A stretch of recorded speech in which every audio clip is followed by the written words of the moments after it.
Hello guys and welcome to another video. Episodes 1 and 2 of the Percy Jackson TV show premiered this week. I can't believe that I started this channel in May 2020 after Rick announced that he was talking to Disney Plus and trying to greenlight a Percy Jackson TV show. And now, 3 years later, here we are reviewing the first 2 episodes of the show. Before getting into the review of the first 2 episodes, I do have to mention that right now I am traveling through New Zealand with my family while we're all living in a van. So the quality of this video is gonna drop a little bit. This quality will return for the second half of the season once I'm back in Spain and able to film in my actual room with a tripod and with a ring light. But for now, please enjoy my review of episodes 1 and 2 of Percy Jackson, Disney Plus Season 1. So the first thing we get in this episode is narration. We already knew this because of the trailers we'd gotten and because we already got the first 7 minutes of episode 1. So we knew it was coming, and it was really good, guys. It all reminded me of reading the book for the first time, of listening to the first song of the musical.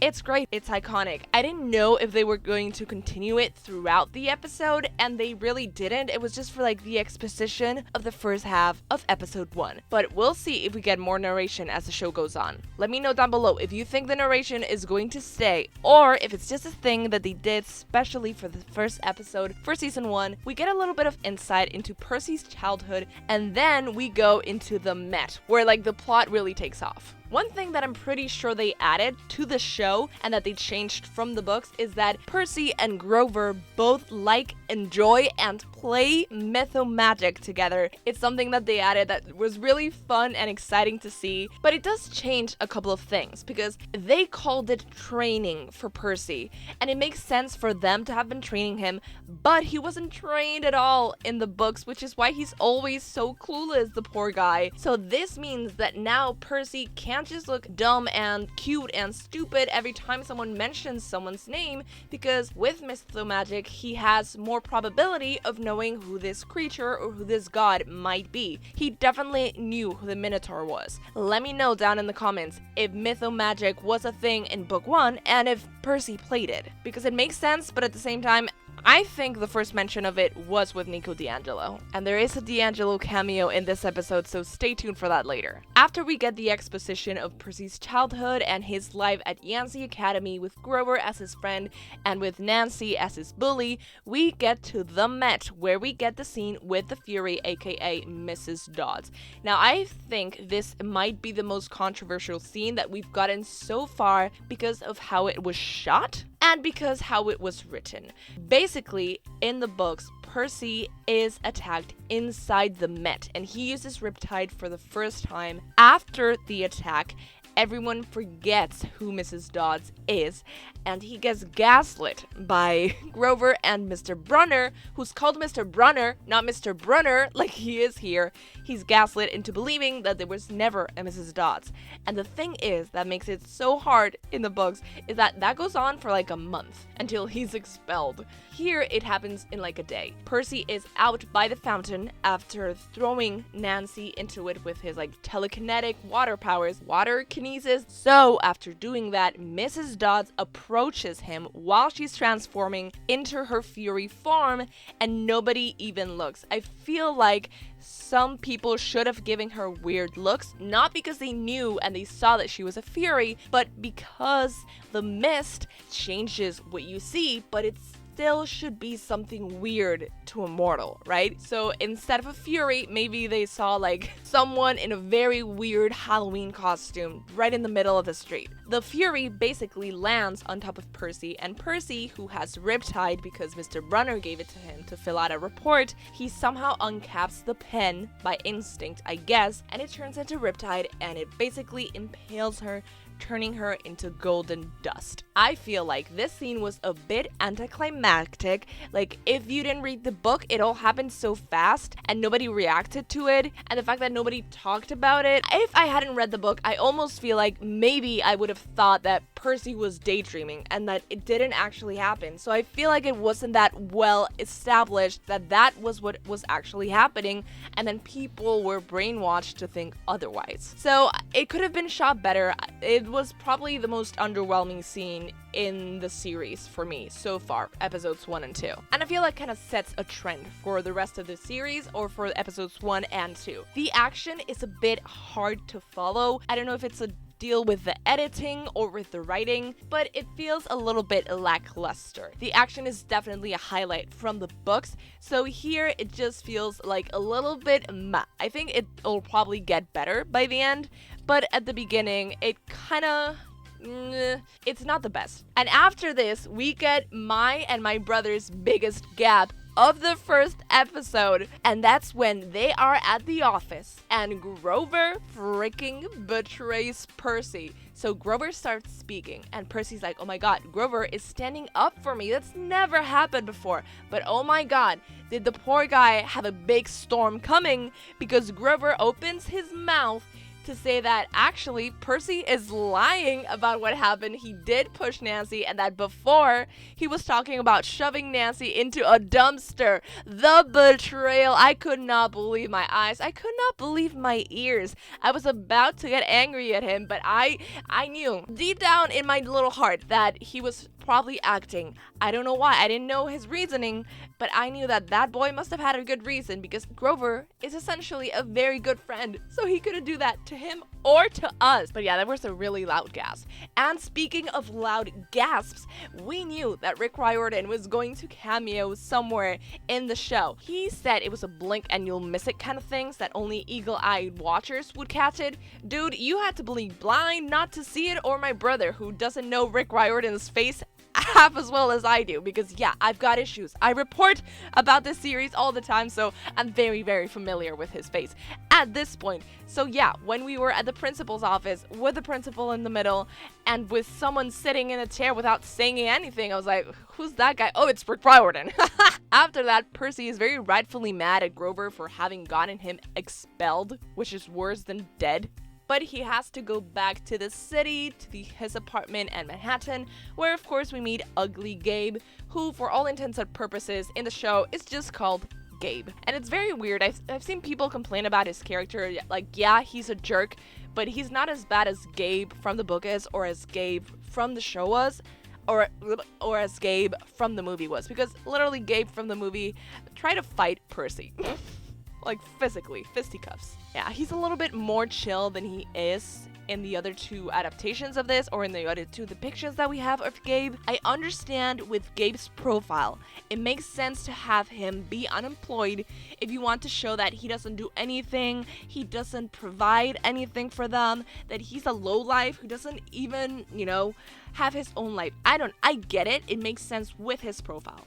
But at the same time, Gabe had like an electronics shop, like an appliance store of some kind. And all throughout the book, he talks to the police and to the news, and he's like, Percy Jackson is a delinquent. I don't know what he did to his mom. He stole my car. He's a literal worst. Please find him. And then at the end, Percy talks with the news when they find him, and they think he's a hero that was kidnapped, and he's like, oh, thank you to Gabe for looking so hard for me, and now he's going to give out free appliances to anyone who goes to his store or who calls his store, which I feel like if he's unemployed, Percy can't do. I don't know if they'll just like erase that plot point or if they'll change the storyline. We'll have to see, but that's just something I noticed. I was like, oh, they were gonna have to change that definitely, because it can't happen the same. Then Percy goes to find Sally, and Sally is completely having a main character moment. She's at the fire escape, alright, and it's raining,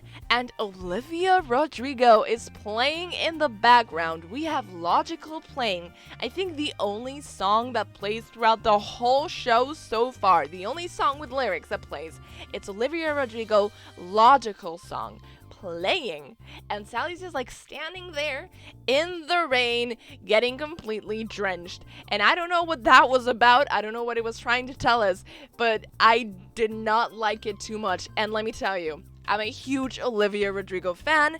It was just weird. And the fact that Rick Riordan keeps telling us that it's a timeless story and it's not set in a particular time, well, having an Olivia Rodrigo song from the Guts album is definitely gonna date this thing. It was weird. Why was she in the rain? Although Sally isn't my favorite in the show, I do really enjoy seeing her and Percy together because they have such a special dynamic and special bond that, okay, I'll take any day of the week. Then Percy tells her, he confides in her, tells her that he's been seeing weird things, and he's like, I don't think this is my ADHD. So then Sally's like, okay, we're going to the cabin, and they go to the cabin. I think they made Sally more of a active character all throughout the show. Like, she is driving the plot. She is the one taking the shots in their, like, family situation. It's definitely, like, it's not a patriarchy.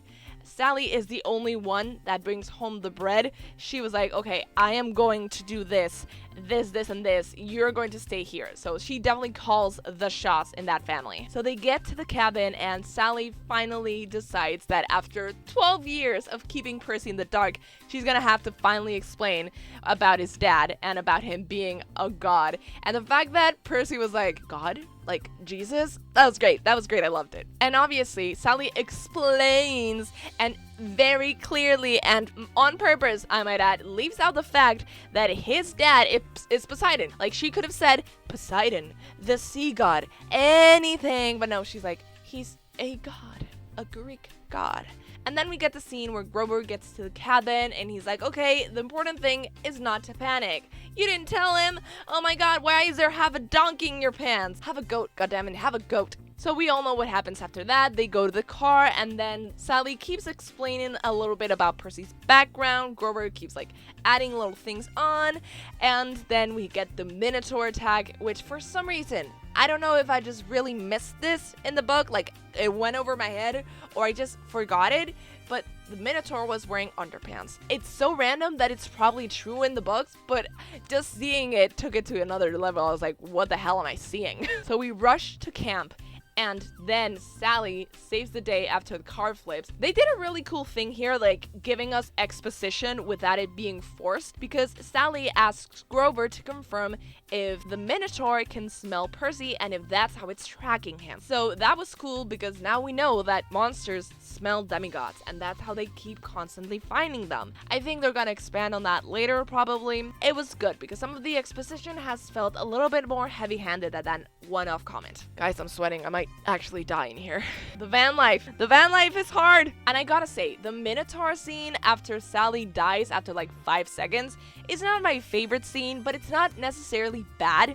I just think, like I said before, the action in the show so far has not been show-stopping. I think the best thing out of this show is going to be the characters, honestly. The character relationships, and I'm here for it. But I do think if we get a second season, maybe we should get different directors that understand action scenes better. What else do we have? So we get Percy fighting with the Minotaur, obviously, and it's pretty cool. I just think it could have lasted a little bit longer. Him stabbing the Minotaur horn through his damn eyeball and skull was pretty badass. So overall, I would give the scene like a 6.5 or a 7 out of 10. So not that bad, but you know, from what I'd built up in my head, I thought it was gonna look cooler. I forgot to mention that when they get to the cabin, Percy has a dream of someone in the beach, and there's like a really weird shadow that kind of looks like a Dementor and has like a really creepy, raspy voice that we know to be Kronos, the Lord of Time and Lord of Titans. So we're getting like snippets of that. We didn't get the eagle and the horse fighting on the beach. So after Percy passes out,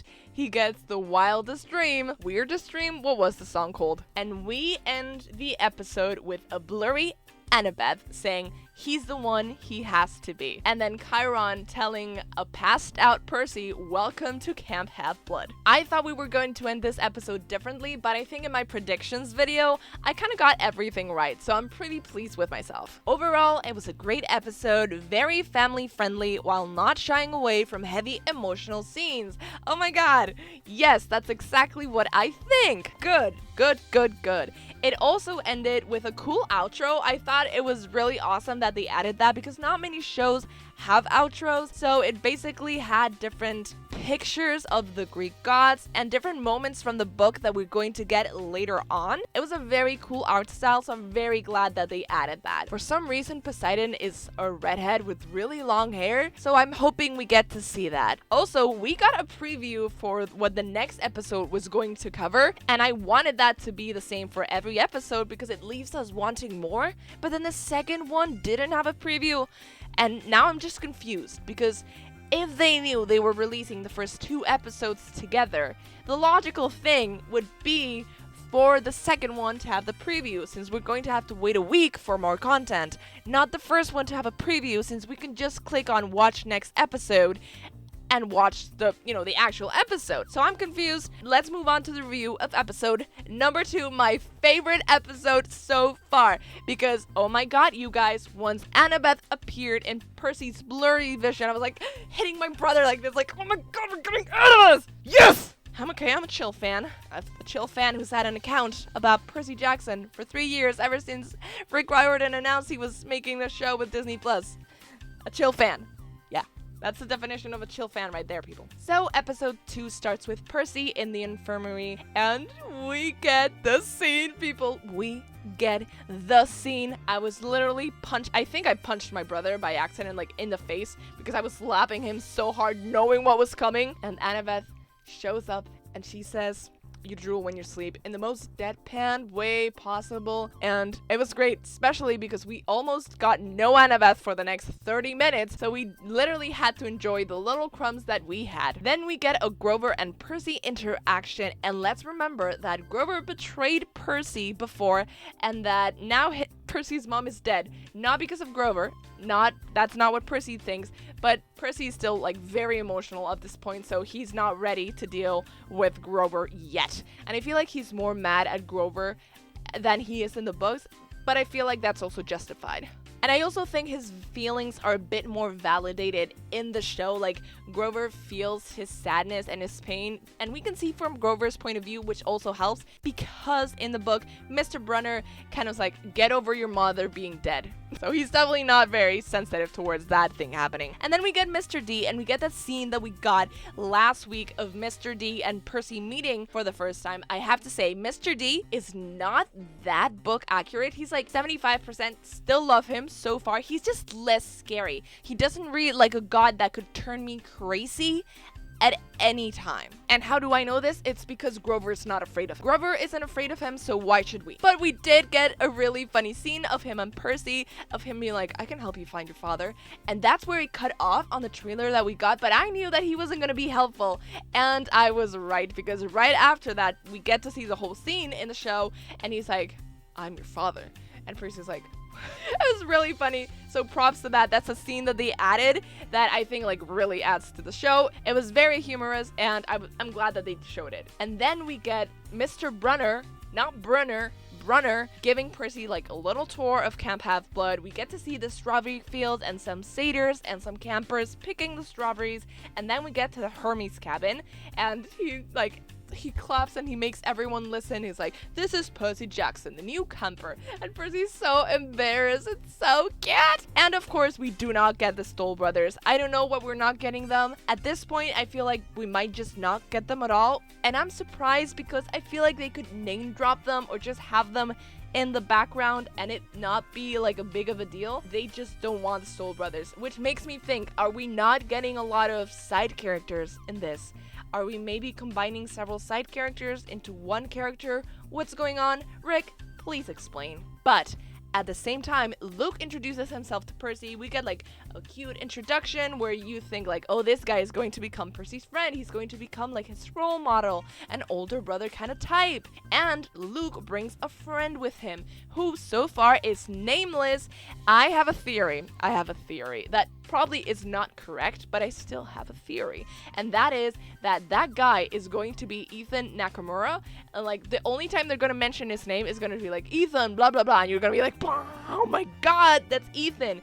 I think that they're trying to establish things like earlier on that they do in the books. So if Percy already knew Ethan, that would make it like the reveal so much like, oh my god, you betrayed us. And he's in the Hermes cabin, which is where the unclaimed demigods go, which we all know Ethan was. So it could make sense. After that, we have like a short little montage of Percy and Luke trying to discover Percy's talent. We get Percy at the forges, where unfortunately we do not get a sight of Charlie Beckendorf. I kind of understand, but I wish we'd gotten him. We better get him in book 4. We better get him in book 4. Charles Beckendorf does have an important plot point in book 5, so he better be there. We also get to see him like try out archery, and we all know that besides running, archery is like the thing that Percy is the worst at, and it was very funny, like him not wanting to set his arrow on fire, and everyone being like, don't try this again, you are terrible. So that was like the little bit of lightheartedness that we didn't get in episode 1. We definitely got it in episode 2. Camp Half-Blood is just the best. I loved seeing everything. Then we get a random scene of Grover going to the Clovel Council that just lasts like 5 seconds. It feels like it gets cut off. Maybe I think they have to have cut a scene because it makes no sense to have Grover talk to his like maternal figure that they created just for the show. They don't even give us any context as to who she is, and they just expect us to go along with it, and then he gets to the Cloven Council, which looks pretty cool, and the scene fades to black. So we're all left very confused as to why we were shown this. I feel like it was a completely unnecessary scene that we could have just gotten a mention to later on. And after that, we get Grover bursting into Chiron and Mr. D and being like, oh my god, Sally is probably not dead. And they're like, we know. And he's like, I'm gonna tell Percy. And they're like, don't do that. And he's like, I'm not afraid of you. He doesn't tell Percy, but you can tell that Grover is not afraid of Mr. D, and I'm very confused as to that particular choice. And then we get more scenes of Percy and Luke together, and Luke is explaining to Percy. I'm not explaining this chronologically, by the way. When I say and then, I'm lying. So Luke tells Percy that the most important thing at Camp Half-Blood is glory. The most important thing for a hero is glory. So he has to get glory in order to not be bullied, basically. And I thought that scene was very funny. I thought that was a great addition to the show. And of course, immediately after talking about glory, Clarice shows up and pushes Percy on the ground just because he looked at her and because she thinks he is a fraud, which it's different from the books. I feel like in the books, Clarice believed him, but at the same time, she was like envied him for having gotten to fight a monster, let alone the Minotaur, on his first day and having survived it. But here, I feel like they felt the need to justify it a little bit more, and they wanted to make him a fraud, which, I don't know, I think it works, but I don't know why they would have to change it. Then they have the first meal together, and Percy sitting at a small table with Luke and maybe Ethan, and I don't understand why they changed the having one big table for each of the cabins, because this is going to make later scenes different. We have a clear scene in book 4 where Percy sits with Grover at the Poseidon table, and Annabeth sneaks to sit in next to Percy, breaking every single camp rule. And since it's only Daedalus there, he lets it slide. But it's still like, oh my god, she's sitting at my table! And the fact that they're just like a bunch of small tables, and it looks like you can sit anywhere, it's going to lessen the fact that Percy feels alone most of the time because of the like hierarchy and the way that camp is organized. So that I would have liked to see different. And then after that, I think we get like probably my favorite scene of the show that was added, because Luke explains that if you burn your favorite food and you ask for an offering, then the gods are most likely to hear it and to actually maybe help. And so Percy, he goes into the woods by himself and he burns the little blue candies that Sally prepared for him. And now at this point, everyone's expecting him to want to talk to Poseidon. But no, the little guy talks to Sally, and it's reminiscent of the campfire song where everyone is talking about their godly parent, and Percy just starts talking about Sally. And it just goes to show that he loves her so much and that she is so important to him in his life. So I really, really like that scene. I thought it was very emotional. Walker Scoble was really good in it. So I want just more of that. And afterwards, he's feeling better about himself. He walks back into camp in the dark, and who's there to bully him again? It's Clarice. Of course, she tries to shove his face into the toilet with her 2 lackeys, but him being the child of Poseidon and all, he makes the pipes burst, and they all get covered in toilet water. They run away, which kind of felt anticlimactic. Like, there was no one to laugh at them because it was nighttime, so like this would have felt more impactful if there were like campers outside being like, oh, what happened? And Percy's just sitting there like, I don't know who broke this door or this toilet. And Annabeth appears there like watching him. And he's like, you've been watching me. She's like, And she's very cryptic and mysterious. I really liked it, but she didn't have a lot to say. We didn't get Percabeth just yet. Afterwards, the next day, maybe, I think, we get Percy talking to Luke and being like, why is Annabeth so weird to me? And he's like, okay, Annabeth thinks different than anyone else. She's always 6 steps ahead. And she's like my little sister. And Percy's like, well, you don't look like you could be siblings. And he explains, so we get the backstory with Talia. Not explicitly, but we get the backstory with Talia. Having called her his little sister, I believe that they will not insert the line in book 5 where he's like, did you ever love me or do you love me? So that is good. Now I just want to see them interact because we haven't just... No! The only interaction we get to see of them is when they're playing Capture the Flag and Annabeth is the leader of Team Blue and she's like ordering people around, and since Luke is the leader of his cabin, they talk and they strategize and that's it. We didn't get to see really like a sibling kind of bond, but I'm wondering if they'll keep Annabeth's crush on Luke because that was like an important thing, but I feel like if they keep their bond solely platonic, it could still work. She can make excuses for his behavior still, but I don't think that Percy would be as jealous of Luke as he is in the later books. So after that, we get Capture the Flag, and there's this scene between Percy and Annabeth where they're just walking. They're walking in the woods, the two of them alone, and Annabeth fixes the armor strap that Percy is wearing wrong. And I thought that was very cute, but also kind of contradicts later Annabeth. I mean, book 4 Annabeth is salty Annabeth, so I can see how she would change from this season to that one. But I just remember a scene in book 4 when they're paired up together and Percy's like, nice, we're together. And she's like, your armor is crooked. So definitely Annabeth, her mood really changes from scene to scene. I'm gonna melt by the end of this freaking video. So Percy gets like a special task and he's left alone because Annabeth puts her cap on and she disappears, and obviously Percy being the ADHD kid that he is and being left alone in the woods, he stops paying attention. He starts flossing. He lays on the ground. He pees and definitely does not pay attention to what's going on. So when the Aries kids creep up on him, he is not prepared for that attack. Like, he gets Clarice and 2 of her lackeys, and we get Clarice with the electric spear. So very fearsome opponent. But of course, he is really good at sword fighting, and I did like that we got to see him not being that good like immediately, and then doing some tricks that might have been instinctive, but at the same time, like, it might have been luck. So he's not shown to be more technically proficient than the other ones, but he is better at them.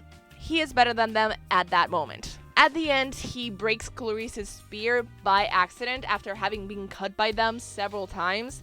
And it looks like Clarice is going to just like pound him to death with her bare fist. But suddenly Luke appears with the rest of the teams waving the flag in the air. So they won, it's over. And I was surprised that Clarice would have... Oh my god. I just remembered something that they changed. There's no giant scorpion from the underworld. No scorpion. Not yet. There's no hellhound in this scene. Interesting. I mean, I understand. Budget.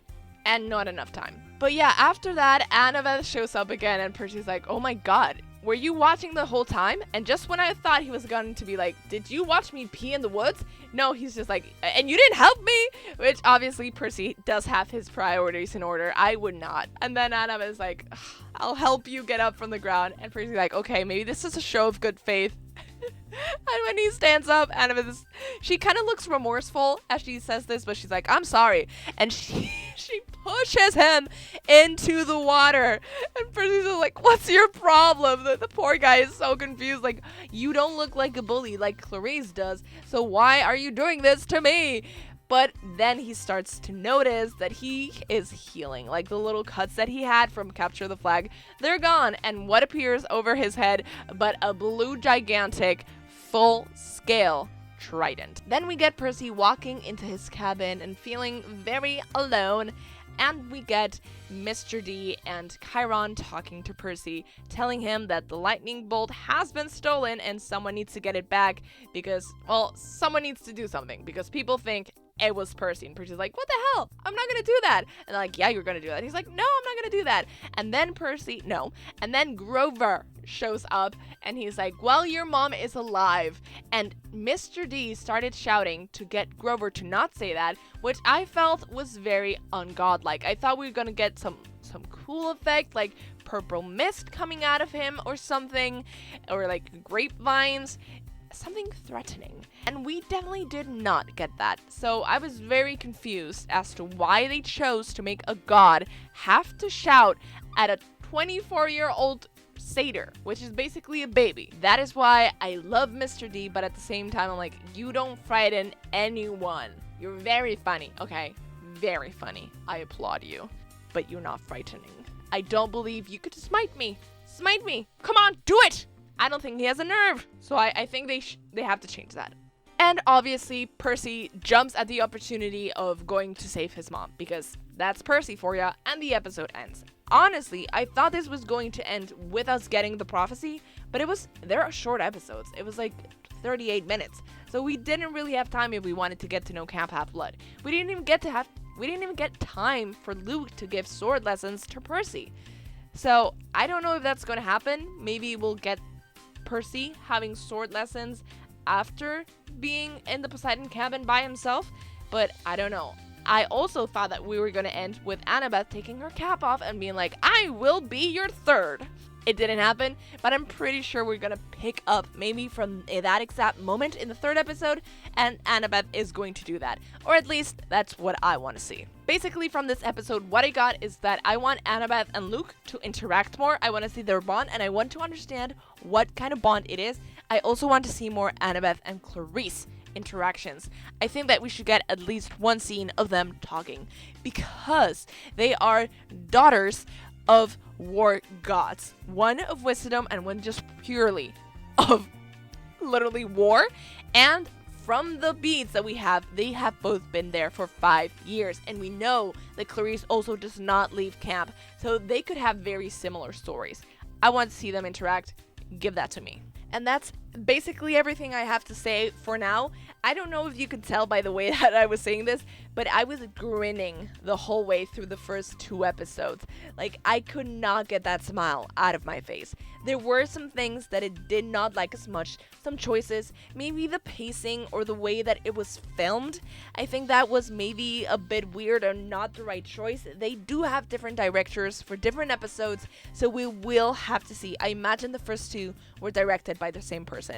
I have no clue, and I'm not doing the research because I don't have Wi-Fi right now. Oh, I forgot to mention, oh my god, I forgot to mention this. We got a D'Angelo's reference. Gabe was like, you're gonna get me a sandwich, and Sally's like, I'll pick one up from the D'Angelo's. So, having seen that, I don't think we're gonna get a D'Angelo's cameo anymore in the casino one, because we already got kind of like a, not a hint, just like a nod to them existing. Basically, I thought it was very entertaining. I can see myself loving this as a kid. Like, I hope a lot of families decide to watch this, because even if it's not my favorite show, I want more seasons, because honestly, it can only get better. So I'm very hopeful for the next couple of episodes. I loved the second one. Any interaction between Percy and Annabeth, I was like, and I can't wait to see the 3 of them. Like, our main trio, I think literally the only way we can go from now is up, and it's just gonna get better episode by episode. So I'm really looking forward to seeing the 3rd one and then the 4th one, and I can't wait for the Tunnel of Love and everything else. I can't believe these first 2 episodes were crazy. I am filming this before watching them, so let me know if my reaction is accurate. Oh my god, I cannot believe that just happened. We literally just watched Annabeth say on national television, you drool when you sleep, and the world didn't end. I can't believe how people are still moving on with their lives after watching all that. We've just seen Percy see his mother die, get murdered right before his eyes, and the world is still moving on. I don't know how they're doing that. We just watched Capture the Flag. We just watched the trio be together for the first time. I don't know how I'm supposed to move on with my life. Please let me know down below if you're moving on with your life. Please leave a like if you like this video. Comment down below your favorite part of the first 2 episodes and your favorite character so far in the show. Please subscribe if you haven't already and click that bell button to get notifications every time I post a new video. I post videos just like this every single Friday usually, and usually with better quality, so stay tuned until the second half of the season, baby, because we're bringing it back, and I guess I'll see you guys next time. Bye!